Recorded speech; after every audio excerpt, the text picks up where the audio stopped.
तुम्हार्य मुनीन्द्र देवार्चित शेखराय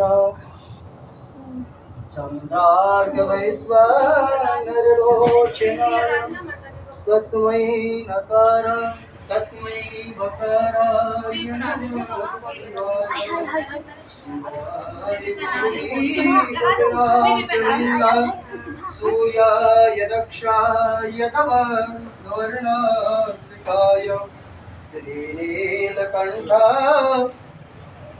वृषध्वजाय तस्मै यकाराय नमः शिवाय यक्षस्वरूपाय जटाधराय देवाय नमः शिवाय तस्मै यकाराय नमः शिवाय।